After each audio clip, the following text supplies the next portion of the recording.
Welcome back, Nintendo collectors. Alex here with another video. Hope you're well, guys. Now in this video I just want to chat about the London market that I attended on Sunday at Russell Square and just go over a few of the pickups that I've got this week at the London market and through the post basically.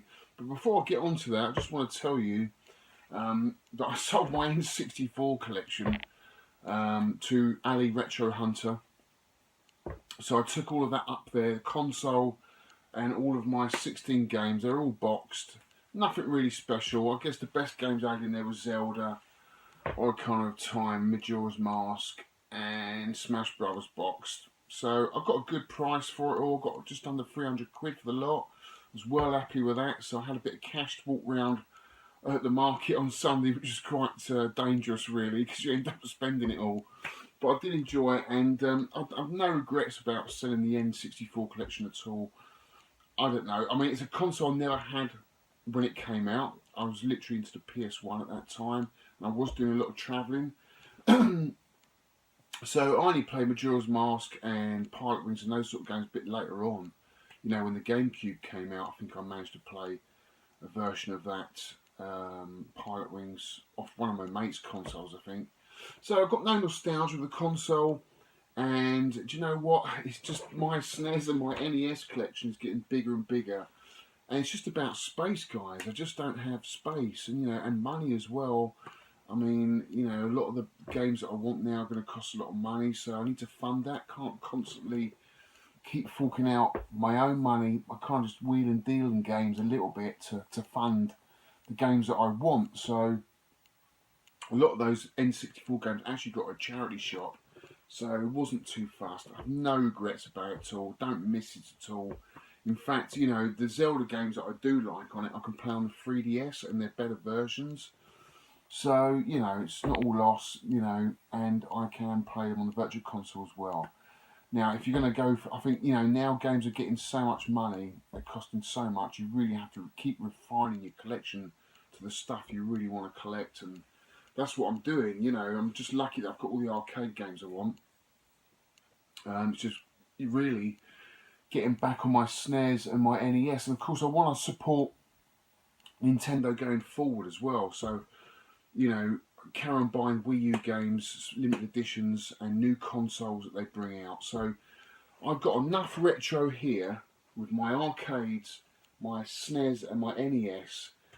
That is enough retro for me. I'm not going to go back into the N64 and start playing Metroid Prime and that now. I've done it once, twice, actually. I'm not going to do it again. They're games there just to show I've got them in my collection. That's it. I want to go forward and play the latest game. And if I want to play any retro, I've got my arcades and I've got my SNES and my NES, and that's it. I'm not the in-between stuff between the SNES and the Wii U, I'm not interested in at all. For me, it's got no replay value whatsoever. You've played once, yeah, it was a great experience, but you're going to go back and do it again if a new game comes out? You're not, are you? So, I'm not fussed about the N64. I'm not really fussed about the GameCube either, but I'm holding on to it for now anyway. It's just space and money. And I'm even thinking about the Game Boy Advance at the moment. I've got loads of Game Boy Advance titles. But I'll have to see, because, I don't know, I'll do another room tour soon. As soon as I get my flat screen TV up on the wall, I'll do another room tour and you'll see what I mean. It's just ram-packed in here at the moment. And I don't want it to start going into the house. But anyway, so yeah, sold my N64. So I went along, saw Retro Hunter Ali, who's brilliant. He does the Retro Gaming Discussion Show, which is a podcast with can't remember his name now. Anyway, it's a great podcast. Checking it out, and he's always stalling out. You guys must know Ali. He's a lovely guy. He's usually quite reasonably priced as well. And his games are of very good quality. So it was good to do a deal with him. I always find dealing with him very amicable. It's very reasonable, and he's just a nice guy to deal with, basically. So I'm happy for him to have the collection. I do get a little bit fed up with the Facebook groups. There's always someone that sort of, you put a game up for sale, and there's always someone that knows better than you or thinks it's worth less than that. So I've kind of given it up. I'd rather just give it to people I know. Maybe a little bit less than what I would get for normally, but you know what? It's not. You can get greedy in this, can't you? Try and get as much out of these games as possible. It's not about that for me. But anyway, I'm waffling on, guys. I'm waffling on. So yeah, so Retro Market, London, Russell Square, got there really early because I had all these games in a bag to give to Ali. Just gonna have a drink, guys. Where's my bitter? Oh, here it is. So I got there really early. Old speckled hen. It's quite nice, quite strong. Got there really early. Sold the games to Ali. Had a quick walk round. I'm glad I got there early because I picked up 2 boxed American SNES games and some other bits and bobs. But I was lucky to get those 2 boxed SNES games because there wasn't a lot there, to be honest with you. Not American games anyway. Loads of PAL, obviously, because we're in England, but not many American. Lots of Jap, a lot of fodder of Jap games. All those. I think traders buy up these big bundles from Japan. There's a lot of crap in there, like horse riding and I don't know, whatever. Just rubbish, really. Not interested at all. And they try and flog it on for 10, 15, 20 quid. It just ain't happening, is it? But you can find a bargain. If you get there early enough, you can find a bargain, and these places are worth going to. Especially if you've got mates there you can meet up with, socialise with, have a beer with, chat about games, which is what I did. I met up with Rog, Victor from the 10 Pence Arcade podcast, Alan, Uber Pixel, and Chun. Chun's a lovely guy. He's actually a developer, did a lot of work on Shenmue. So yeah, he's a really nice guy. Actually Alan had I don't know if you've gone on my Facebook page, on my Ninty Arcade Facebook page, Alan actually had a Super Famicom TV. So basically the Super Famicom's inside the TV. So you literally just put your cart in the top of the TV and your pads come out the bottom and bang, you're away, you're playing. Unbelievable, really, really cool. Apparently they don't cost that much. They're quite common in Japan. It's just shipping them over, man. It's a bit of a gamble. You could break the tube. And it would cost a lot as well, postage and packaging. So I don't know if I'll do that. And anyway, I like my Bang Olufsen. That's got a fantastic sound. You turn that up full volume, you cannot beat the Bang Olufsen. I think it's the 4200. 4200 is brilliant TV. You can't beat it. It's absolutely fantastic. So yeah, that was really cool to see, and the whole event was cool. It was better than I expected.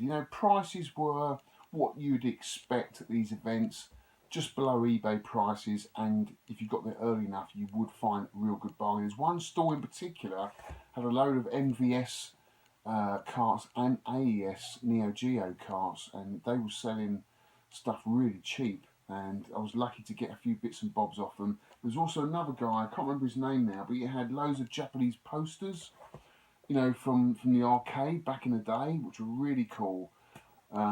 Lots of Street Fighter, King of Fighters, that sort of thing, if you're into all of that. I do love all that, but it wouldn't look great in my Nintendo room, and he didn't have anything Nintendo related, so I didn't buy anything, but they were really, really cool. So yeah, overall, a brilliant event. I'd definitely go to the next one, because it's in London as well. It's not far for me to get up there, and get up there early as well. It's worth getting up there early, definitely. And maybe I'll go do the Leeds one or the Doncaster one next time, but again, I'd have to get there early to make it worthwhile. I don't think it's worth turning up late, because all the best stuff's gone by then. So anyway, that's it, guys. Should we get onto the pickups, show you all the stuff that I've got, and then at the end of the pickups, might start doing a few little trade bits and bobs, because there's lots of stuff here I actually want to move on. So if any of you want to do a swap, little trade with some of these items, then let me know. I'm just going to do one for now and see how we get on. But anyway, let's go to the pickups. So I've got some lovely pickups, guys. Really nice stuff here. Well, the books. I've got 2 books from the London Gaming Market, which are really, really cool. In fact, one of them is so nice. I think I'm just going to have to do a little close-up, little overview of it at the end. Instead of the gameplay, we'll have a closer look at this book because it's really, really nice. So first up, this guy with this stall that was selling the American carts. Now, I reckon I probably paid the going rate. This was 40 quid. Right, UN Squadron. I've already got the Jack version. Why do I need to? I don't know.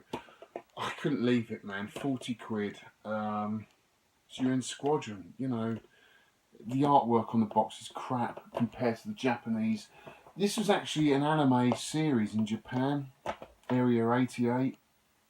But obviously, you know, at the time when this game came out, we wouldn't have known that in Europe or even America. It was only a hit in Japan, so they changed the cover on a lot of these games. And you know, I learned something today on a podcast. A lot of these artists that did the artwork for a lot of these games hadn't even played the game or didn't even have any screenshots of the game. All they had was the name of the game and had to make some artwork up around the name of the game. So, you know, when you get a game and the artwork looks completely different than the actual game, you know why. It's because the artist had no idea what the game looked like. You know, it's just incredible back in the day, isn't it? And that's, you know, a lot of stuff gets lost in translation as well. But yeah, artwork on this is pretty shit. I don't know. I picked it up. It's an American cart. It was in good condition. Spending me 300 quid. Aero the Acrobat. I haven't played this game. Again, it's in good condition. It's already in the dual box. These all come in the dual boxes, guys, as well, as they are. So I did a deal with this guy because Roger, my mate Roger, saw an AES cart. Was it an AES cart? I can't remember what game it was, but that was going cheap as well. And I did a deal with the guy. Now I can't remember what it was, guys. You know, I'm honest with my prices on YouTube. I don't care what you know, if I tell you what prices I pick these games up for. But Roger just stuck his oar in and said, yeah, well, can you do us a deal with what his lot and the AES cart, the Neo Geo cart? So I think the whole lot came to about 110 quid or something with his Neo Geo cart. So it was this, UN Squadron, and a few other stuff I'll show you next, which, you know, wasn't a bad deal. Roger got an amazing deal with his Neo Geo cart. He said it's worth double that. And this guy was selling a lot of old stock that you had from a shop that you had back in the day. Apparently, it had just been in a container for ages, for about 10 years. And they're just getting rid of the whole lot. So, yeah, there was some bargains on there. And you know what? A lot of people have mentioned this on a lot of podcasts, that this still was, you know, selling some stuff really cheap. So it pays to get there early, guys. It really does. Anyway, so yeah, these two lovely American games. Obviously, UN Squadron is a brilliant game. I haven't played this. Looks like it's got some Mode 7 going on. I don't know. I think it's probably just an above average game. I'm not sure. And what else did I pick up?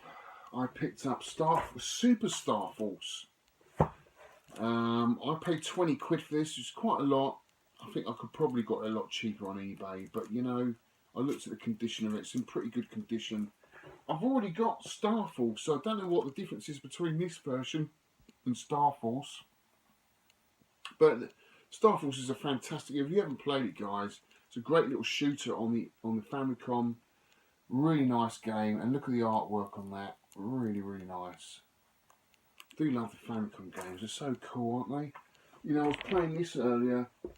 Hector 87. What a fantastic game.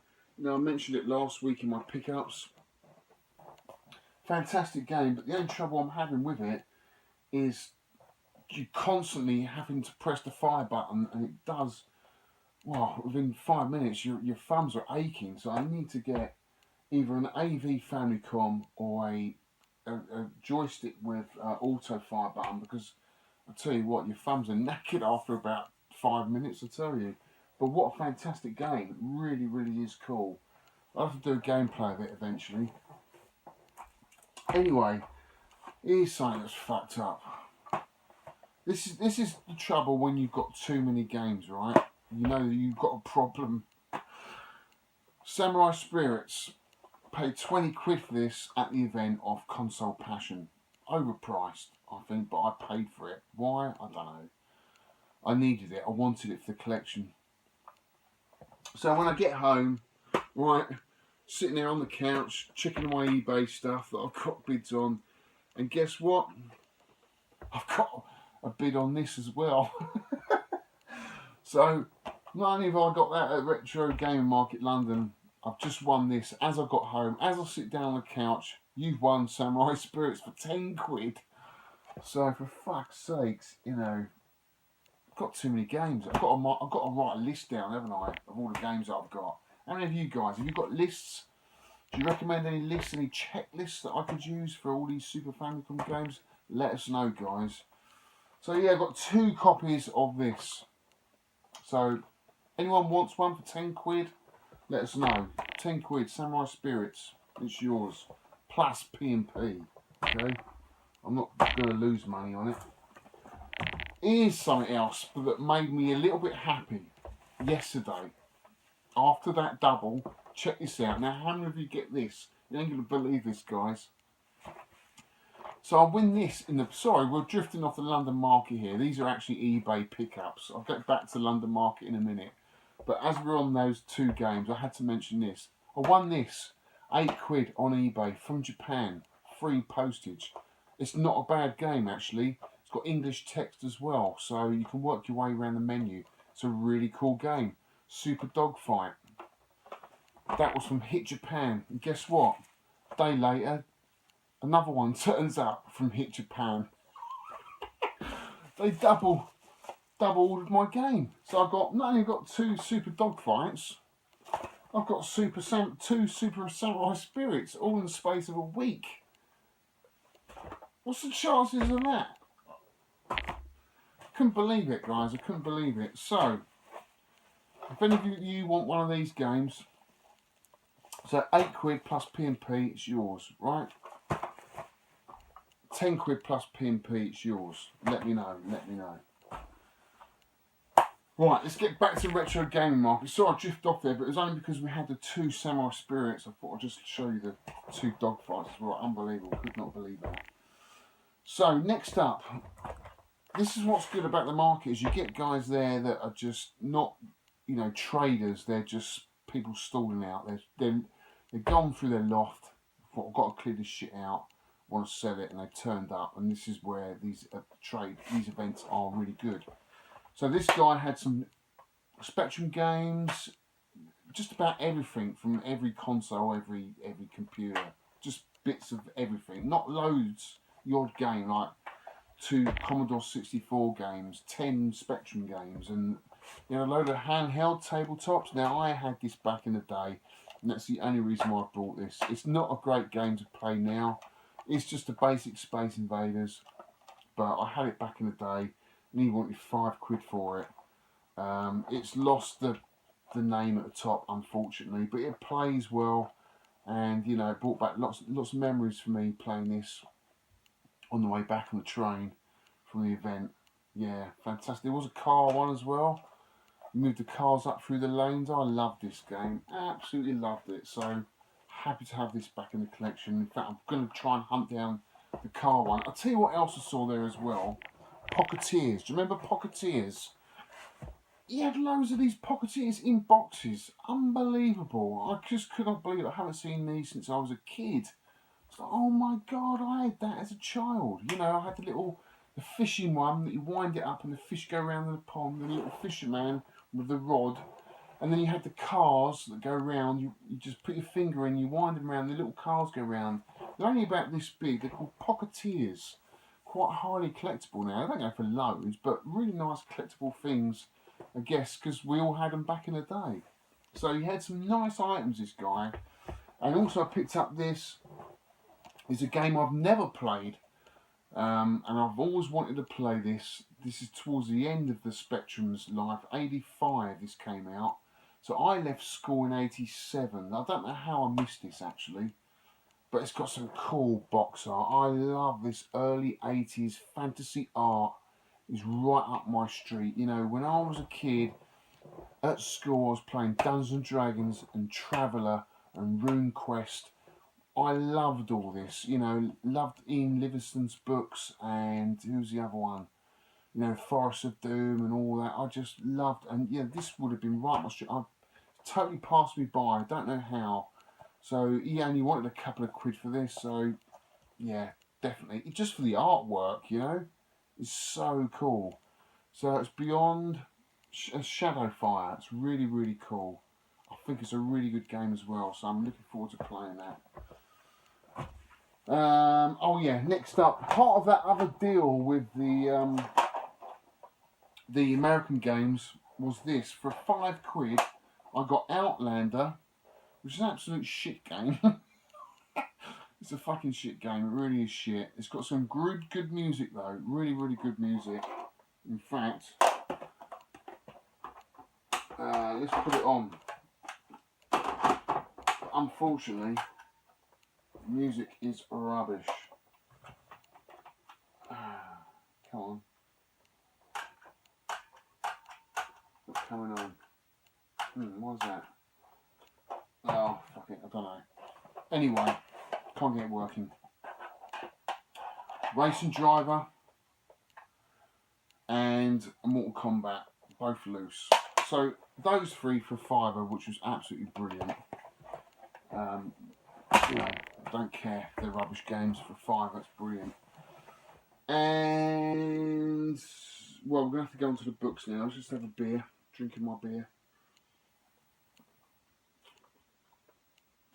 Right, the books that I picked up on this stall. This is the guy that was selling all the Japanese artwork. Oh my god, these books absolutely brilliant. So the first book I got, Arcade Fever. Really, really nice book. I've got a few arcade books. I mean, this is just another one to add to the collection. I don't know if you can see, guys. How am I going to do this?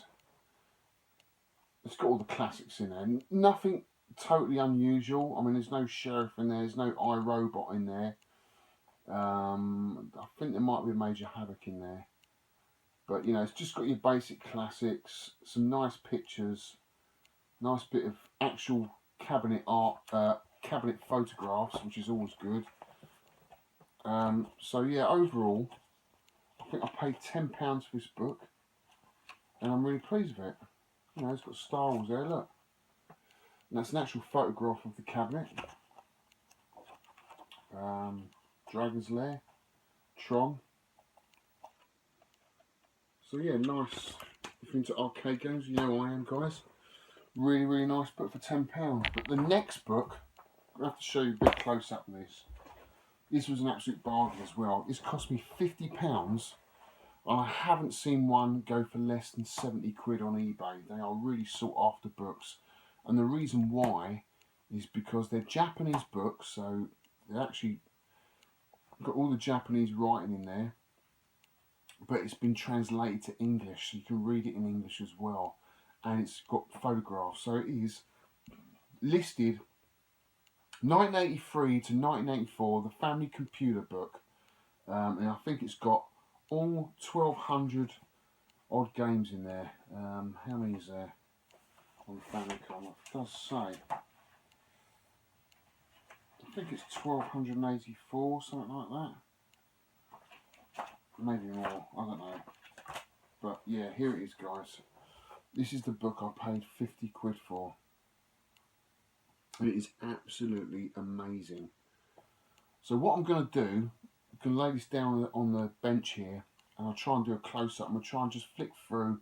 You can just see what I mean, how look at all the photographs, and just see for yourself what a fantastic book this is. Because, you know, with a lot of Famicom games, you really don't know what you're getting. And in here, it just gives you a little detail of each game, of what it's about. So it's really, really good. If you're a Famicom collector of games, it can tell you in a little brief history about what type of game it is. So really, really cool. So let's pan round now and do a little overview of this book. Right, so I think the only way for me to show you this book is I'm going to have to do it one-handed, because otherwise you're not going to really get to see some really good close-ups. So It's called the Family Computer Book, 1983 to 1984. Tokyo Metropolitan Museum of Photography. And let's open the first page up. Here's to the 20 years of the family computer. And we've got a little forward there about a bit of the history of the Famicom. That all started out. So this is English as well, guys. There's a head of Nintendo there.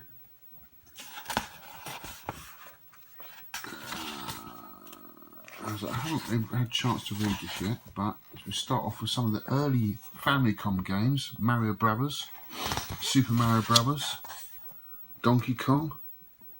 I've actually got all of these. This must be a later version, like a player's choice version of Donkey Kong, Pac-Man. Now these are the early Namco games. I've got every single one of these. Really collectible, guys, because they've got some really nice artwork. Lode Runner, I don't have that one. Bungling Bay is actually a game you can get for the Red Tent, a versus game. Really unusual game. Xevious, another Namco game. Starship Soldier and Star Force. And again, it does a little write up down here of the actual game, which is nice. Mother, Galaxians, and that is Devil World. It was actually banned in America, I think, because to do with devils. These go for a lot of money now, these early Famicom games. Donkey Kong Jr., Popeye. I haven't got those, they go for a lot of money. Looking at 50 quid, guys, each. Balloon Fight I've got. I think I paid about 40 for that one. Ice Climber. So again, these are like the early Black Label Nintendo games. Really, really collectible. Because they're so small, they're so cute. Elevator Action, got that one. Pooh-Yang, great game, great arcade game. Hyper Olympic, which is really cool with the joysticks. Spartan X or Kung Fu, got that. Spelunker. Now I really like this game because apparently there's an LED light. Can you see that there? LED that lights up when you insert the cartridge. A bit different. Karateka. I'm not sure what that is. That is Mac Rider, which I've actually got for the Versus Red Tent. Pac-Land. Twinbee. So as you can see, I mean the photographs are really, really cool. And then they do big photographs like this, which is a little bit harder to work out which game's what. They've listed them down here. It's hard to work out exactly sometimes which game's what. I'm sorry the lights on this, guys. It's really difficult to capture this. Can you see that? Nuts and Milk, very early Famicom game, which I've actually got. Really fantastic little game that is.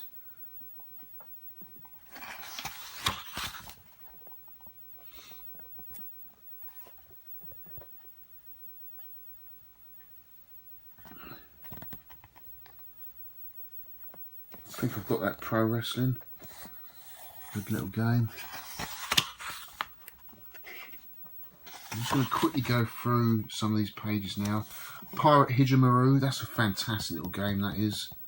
Did that for the 10pence arcade podcast when I was doing that podcast. We reviewed it for the arcade version. Really good game. And they are covering the disc systems in here as well. Just noticed a couple of disc games, Famicom disc games. So yeah, that's a few of the games there. See, and then you know, it's just such a lovely book. Sorry guys, I'm trying to do this with one hand. It's not easy. You've got a little write-up about the developers there. Look, Shigeru Miyamoto. In his younger days, get a smiley face. He's happy guy, isn't he? And it does a little write-up about him here. Well, little, it's about 3 pages long, which is nice. And there's other developers in here as well. Tells you about the games they've designed, which is really nice. And we're back onto the games again. Dragon's Quest.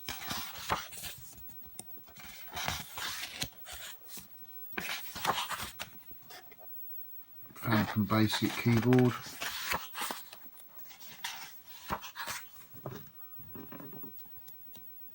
Mighty Bomber Jack there. Ghosts and Goblins.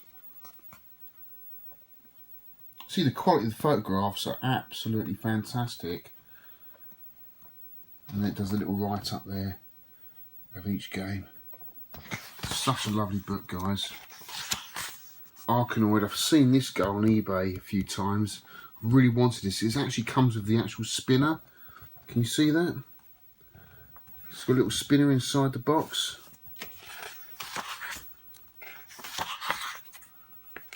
Goes for about 50-40 quid, something like that. More lovely pictures of all the games.